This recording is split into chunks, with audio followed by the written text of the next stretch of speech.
Hello, everybody. My name is Jimmy Smith, and welcome to the Wine with Jimmy channel on YouTube and my e-learning portal on winewithjimmy.com.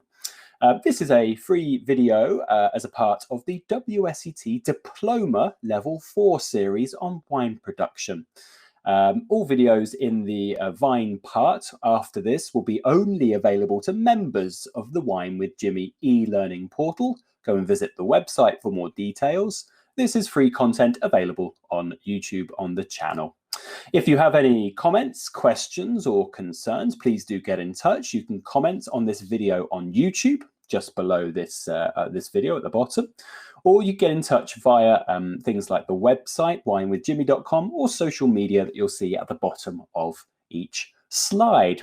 So this is level 4 diploma, so this is in much greater detail than, of course, the level 3, and we're going to begin by looking at the anatomy of the vine. This is part 1, which really is looking at most things like the buds, and things like lignification, lateral shoots, everything around leaves and grapes and permanent wood will come in later parts. So this is a smaller section for now. We're breaking them into smaller sections so they're more bite-sized and easily digestible. So let's begin with the anatomy of the vine. Great. So all vines have a very similar structure in general. And they can be split into 4 sections. And those 4 sections would contain the main shoots, and that is all things like the stem itself and buds and leaves and lateral shoots, tendrils, and of course the flowers and the grape berries. And collectively, that large green expanse of the vine is called the canopy. Okay, secondly, we have the 1-year-old wood, which has lignified. It is hardened into wood from the previous year. Then we have permanent wood, things like trunks and cordons, for example. And then we have, of course, the root systems, which are found within the grape, very important for absorption of nutrients and water. So they're the main 4. So the main shoots, 1-year-old wood, permanent wood, and the root systems. So let's get into those main shoots. That's what we're looking at first of all. So here we go, the structure of the shoots we have here. So the main shoots on the vine grow in spring from buds retained from the previous year, of course. And that's the amount of buds that are retained from the previous year is all down to the pruning technique of the grape grower. And that's something which we talked about in later sections. The major structure of the main shoots, which we've identified here, let me just start to do my underlining, which I'm quite keen on. Here we go, the main shoot. So the main structures are things that are not identified on this diagram, but they are found here. You'll see them. So things like the buds, the leaves, the tendrils, the lateral shoots, etc. Okay, so we'll go through those in great detail coming up in this section and following sections.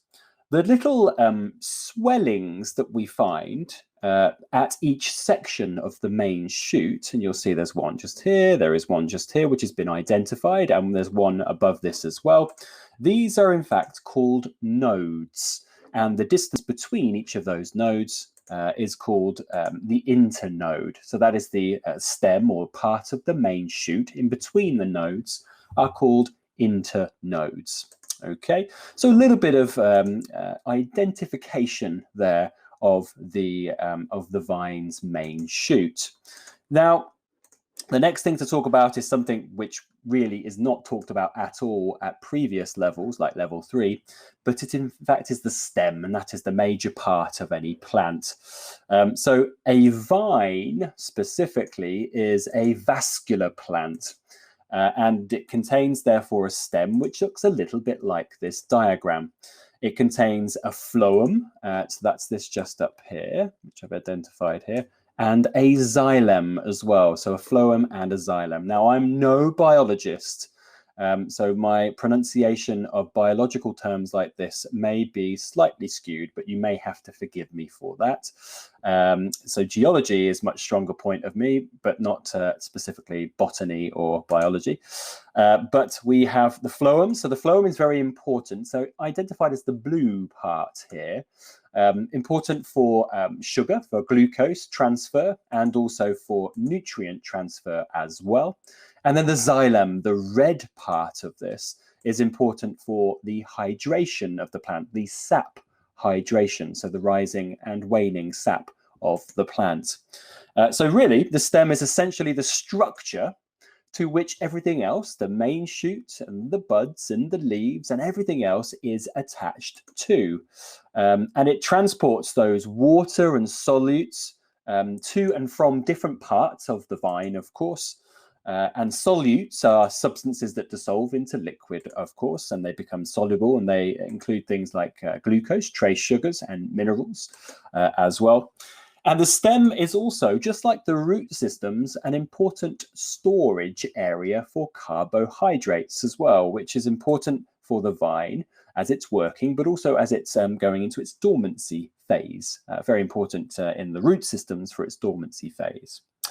Okay, so that's a little bit of a look at the stem within that main stalk, but it's really that central nervous system of the vine. Next up then, we've talked a little bit about this, but in late summer, of course, going into autumn, for instance, in fall, leaves will fall from the vine, and those green shoots, all the beautiful green colours of the vineyard, from light yellowish green all the way to those very sort of racing dark green colours, they're going to change into colours like you'll see in this picture. And they turn into the goldens and the yellows and the browns. The green shoots, like the main shoots and tendrils and so on, of course, will also change colour too. They will lignify, and lignification is the process of where those green parts, which is the newly, freshly produced shoot systems, will turn into woody parts. And they turn woody, rigid, and brown. And of course, that's what it looks like in this picture. The leaves are falling off the vines in this picture, for instance. So during the winter, often towards late winter, so in the northern hemisphere, somewhere around February, late February, early March, the vine will be pruned, of course, to leave only the necessary structure and buds, for instance, in place for the forthcoming year. A lot of the lignified wood will be discarded, for instance. Hopefully, some of it will be put into composting or laid on the ground, but sadly, a lot of it is burnt and all that carbon is lost. So that's lignification.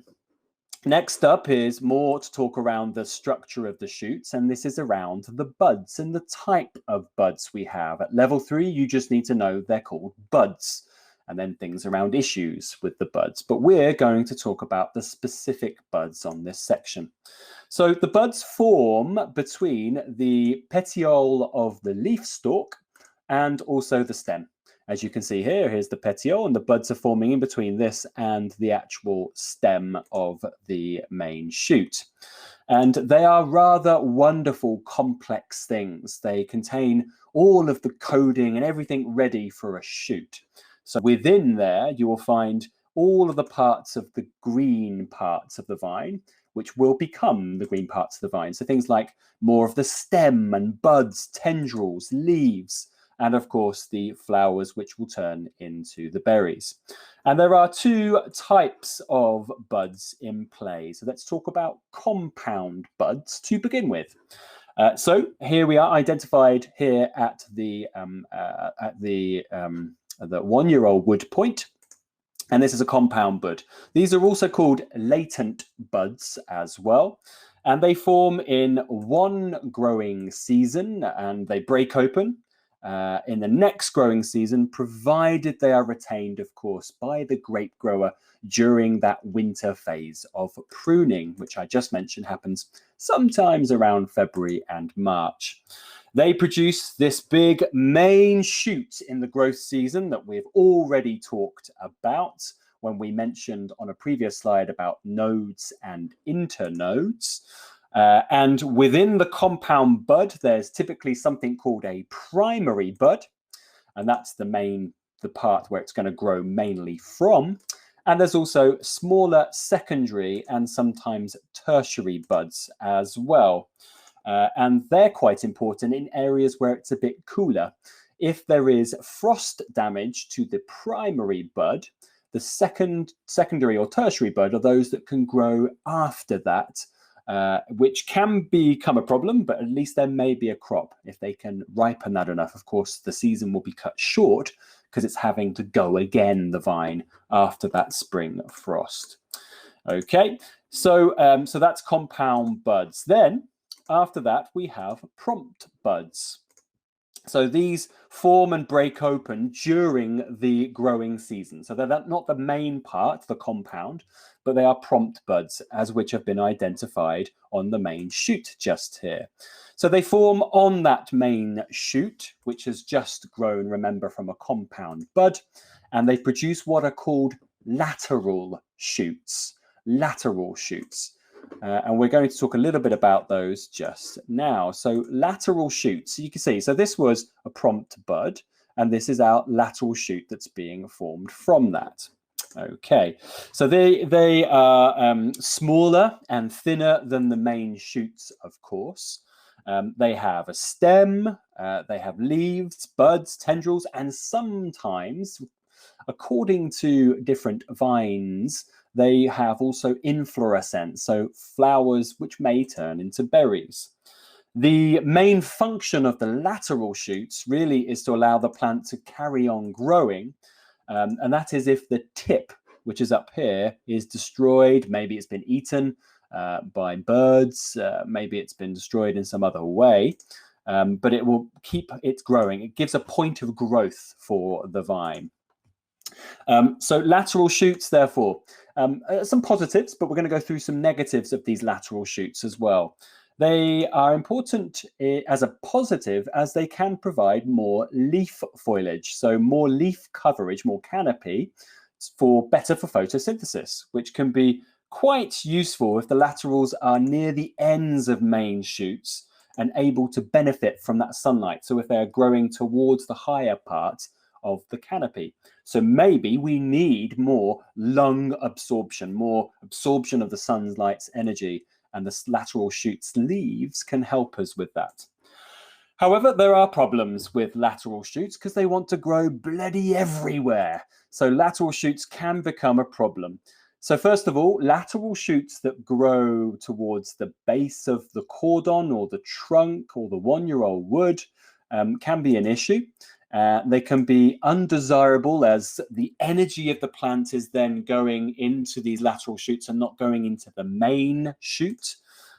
Also, they can start to impede airflow, which may cause problems with things like mildew. And they also can shade the fruit a little bit too much as well, as if the fruit is quite a low hanging fruit. So this may be removed by summer pruning.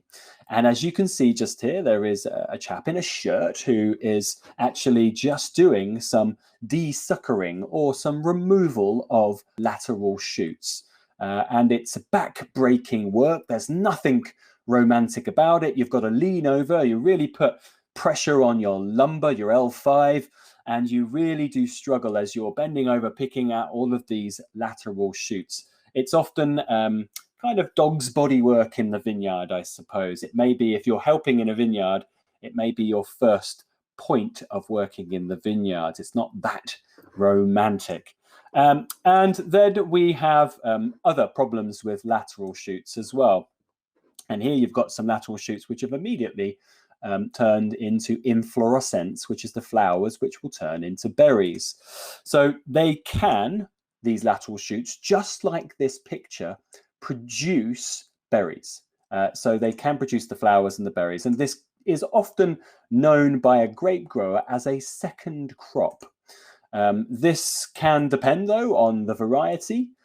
Pinot Noir is a variety which often will have this second crop. And they are little bunches which are formed after the main shoot, so therefore after the initial first crop, the initial inflorescence. So therefore these are a little bit behind the main shoot's flowers. So as a result, these are going to be a bit later. Now, if you are in a very thought out vineyard with a very strategic grape grower, they will know this and they will pick these grapes at a later stage if they can, if weather permits. They will pick it at a later stage, which means they'll have it ripe. However, this isn't always the case. And in places where you're looking at bigger volumes, and mainly things like machine harvesting, you're going to have to get rid of these lateral shoots because they're going to be under ripe berries, potentially higher in acidities, greener in character, and lower in sugar, and they will actually impact the final style of the wine. So it is important, of course, to get rid of those in that instance. So it could be, I mean, there's many things to talk about. You could think that, in fact, maybe the main crop is overripe. Maybe there's been a significant overripeness. Maybe it's been called wrong by the grape grower. Potentially, these grapes could actually counterbalance. So potentially, there's a positive in there as well. So that's going to be our first bite-sized chunk of the anatomy of the vine for the WSET Level 4 diploma.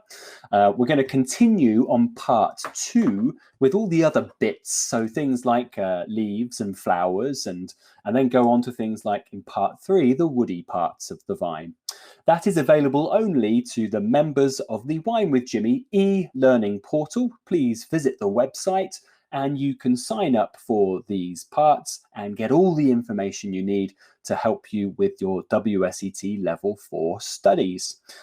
If you do have any comments, questions, or concerns, do get in touch via that website or by the social media, or you can comment in the comment section of YouTube below this video. I hope you found this useful, and if you are in London, please come and see me for a class, a glass, or even a bottle. Thank you so much. I've been Jimmy Smith.